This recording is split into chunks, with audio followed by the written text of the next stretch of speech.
People think that I look like the Tinder Swindler. Seriously, a lot of people think I look like the Tinder Swindler. Now, whether or not that you think that this guy resembles the notorious Tinder Swindler, there were some lessons learned from the Netflix documentary that I think could be really helpful for Fiverr sellers trying to make money online. Lessons learned that you might be able to take as Fiverr tips to help you avoid getting scammed on Fiverr. So in this video, I'm gonna go over those tips. I'm gonna go over the lessons learned from the Tinder Swindler documentary to help you make money on Fiverr without getting scammed. Let's get into it. The first one is to never provide banking info on Fiverr. If you're an inexperienced Fiverr seller, you might not know how you can go about getting paid on Fiverr. And I'm here to tell you that it is not through a direct bank transfer from your buyers. Fiverr handles all payments and payouts through the Fiverr platform.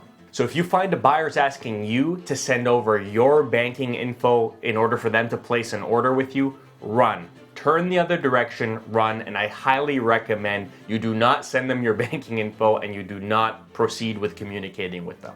Second tip is to never pay a buyer a deposit to get them to place an order. So over the past few years, I've read a lot of comments on this YouTube channel where you guys have been telling me that buyers have been asking you to pay them a deposit that they're saying they'll refund to you once you complete the project.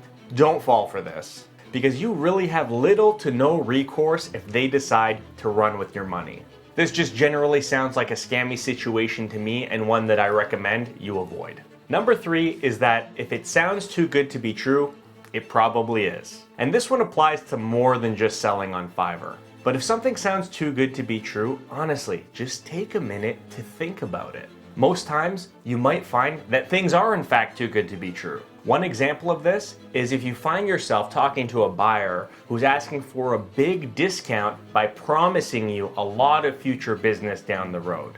This is a classic one. In these types of situations, try to be realistic. Don't fall for the bait and always try to negotiate a deal that has your best interests in mind. So these are the 3 lessons learned and Fiverr tips that I pulled out after watching the Tinder Swindler documentary. So whether or not you think that I resemble the notorious Tinder Swindler, of all the people that I could resemble, sucks that it's that guy, just take these tips and use them to help you avoid getting scammed on Fiverr. So thank you so much for watching. If you like this video, make sure to subscribe to the channel, and until next time, cheers.